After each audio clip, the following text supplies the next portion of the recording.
Nowadays మనం బాగా వింటున్నాం కదా, dry fruits, nuts, millets, seeds ఇవన్నీ ఎక్కువగా తింటే ఆరోగ్యానికి చాలా మంచిది అని, ప్రోటీన్ ఎక్కువగా ఉంటుంది అని. అయితే ఇవి తినడానికి చాలామంది ఇష్టపడరు.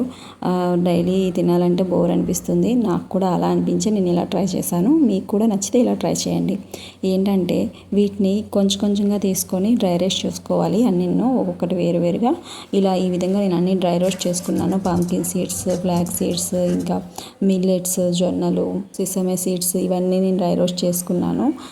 ఇలా డ్రై రోస్ట్ చేసుకోవడం వల్ల ఇవి మనం తింటున్నప్పుడు మన పంటి కింద పడి కరకరలు ఆడుతూ ఉంటాయి. అప్పుడు మరికొంచెం మనకు తినాలనిపిస్తుంది. అందుకే ఇలా ట్రై చేశాను. మీకు కూడా నచ్చుతుంది. వీటిని ఇలా డ్రై రోస్ట్ చేసుకున్నాక అన్నీ చల్లారబెట్టి అన్నీ కలిపేసుకొని ఒక కంటైనర్లో వేసుకోండి. నేనైతే రెండిట్లో వేసుకున్నాను. చిన్నది దాంట్లో వేసుకున్నాను. ఎందుకంటే మా ఆయన సిస్టమ్ ఉంది, ఇది పెట్టాను అనుకోండి నోరు చప్పగా ఉన్నప్పుడు అవి వాటిని తింటారు. లైక్ చేయండి, షేర్ చేయండి, సబ్స్క్రైబ్ చేసుకోండి, నాకు సపోర్ట్ చేయండి.